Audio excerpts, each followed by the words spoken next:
Hey everyone, it's April the 30th. Give you a little update on the Rusi here. It's 2022 KRY 200. Last week, it was last week, I got I was hit on the, had the bike parked along the road and it got hit, so one of the foot pegs got damaged.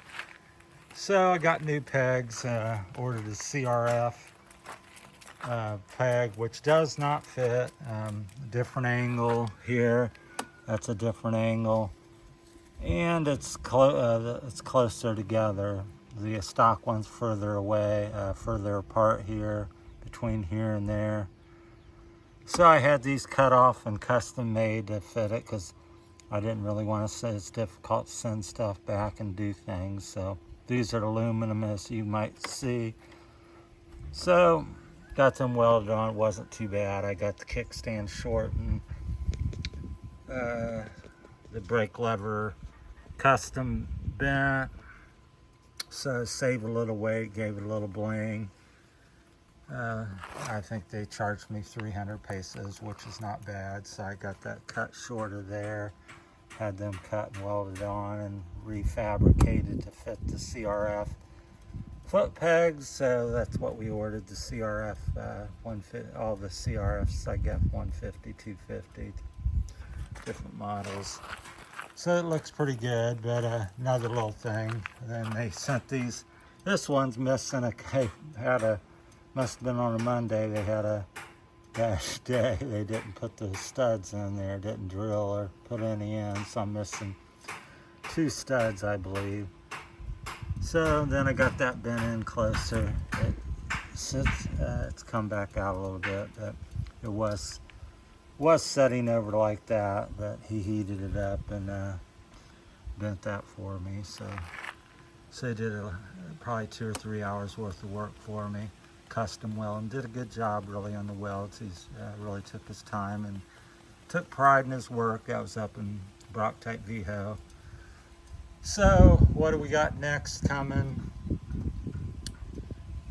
Well, my favorite mods as of the last month or so has been the battery. I really noticed the bike being lighter, so I got a lithium ion battery, which weighs about total over 4 pounds lighter than the stock battery. I took out the tray, custom mounted it. It's really windy the day I did it, so I made a video, but there's a lot of wind noise, but you can hear and see enough of what I did. But I really feel that weight when I go to push it around and maneuver the bike. It seems substantial. It's like I moved 10 pounds off of it, so I'm really liking that. So one of the days when it's not so windy and I got the seat off, I'll show you that. So that's been working good, holding fast.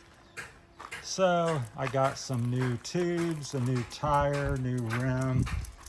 As you might have heard in the other video, I got gonna try an 18-inch wheel because I'm still having some issues here with the front end. It's probably all in the suspension, but I'm trying to alleviate it some with an experiment at the same time. It's not really necessary because this tire here kind of flexes and the knobs are real flexy. It's an IRC, it's very good quality, but it seems kind of vague. And then when I'm hitting bumps and stuff, everything kicks left and right. I think that's more the suspension or geometry issue. But I always wanted to try a bigger tire in the front. So I'm going to put what I got on the back, an IRC I think it's a VE33. So that's going to go on the front with an 18-inch rim. See what I think of that. If I don't like it, I'll take it off and put this back on. So I ordered another hub, another tire, a couple heavy-duty tubes. Also, I'm going with rim locks. I got some blue plastic rim locks. So I'm going to put, eventually I'm going to put 2 on each wheel, to kind of triangulate them to equal out the weight on them. So, but I only ordered 2. And eventually I'm probably going to, if I keep the bike and keep going Rusi, I'll probably try to get a wider rim. So this is a 185 and a 160 on the back. So I'll probably order a 215 for it. So when I go to remount a new tire on the back, I'll probably just rebuild the wheel at that point. It's been a year on it, so, and go with the bigger rim on the front, and the 185 will be on the front, an 18 185 from a 21 160 width rim. So looking for more stability and more bump absorption and stuff like that. So just experimenting with the geometry. So, but the battery, like I said, it's been the best thing I've done. It's really, we'll get over here where maybe it's not so blinding. So it's really eliminating weight on your bike makes such a huge difference, especially when it's up high.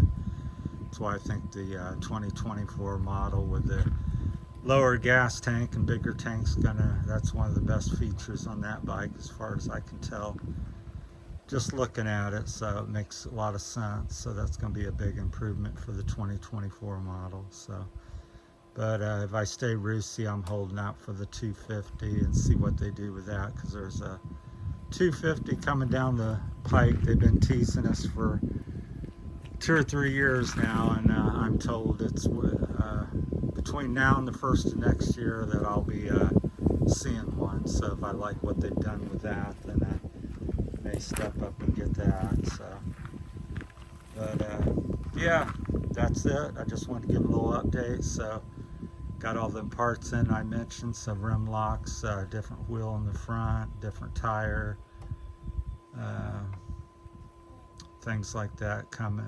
They're already there, so gonna try to possibly get that done this week, maybe tomorrow or the following week. So you'll be seeing that on the next video. So there's the blue anodized aluminum pegs. They look pretty neat. I know they're not as durable still. Maybe they break off easily, then I'll wish I had the steel ones back on, but they were bent up and wanted to lighten it up and fiddle, so I had to get a new peg anyhow, because this is the side they hit me on. It folded it all the way back to here and pushed it up in there somewhere, so it was really hard to shed. So I still got them, so that's the update for today. Thanks for watching, everyone. Take care. Oh, I'm going to try to do some bleeder valves for the forks. So drill a hole and put bleeder valves, because I'd forgotten that could be getting some air pressure build up in there, quite likely, and that's making the front end harsh as well. So I'm going to try to look into doing that, see how difficult that is. So a couple tabs and you push them and it lets out the air, and you can kind of adjust your forks. It's not for putting air in or out necessarily, but kind of.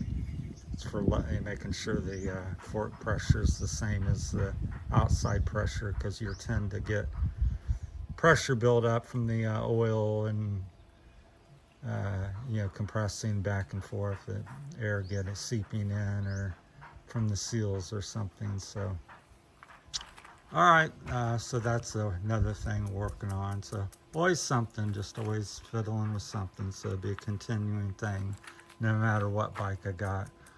All right, that's it. Thanks for your time. Take care, everybody. Bye.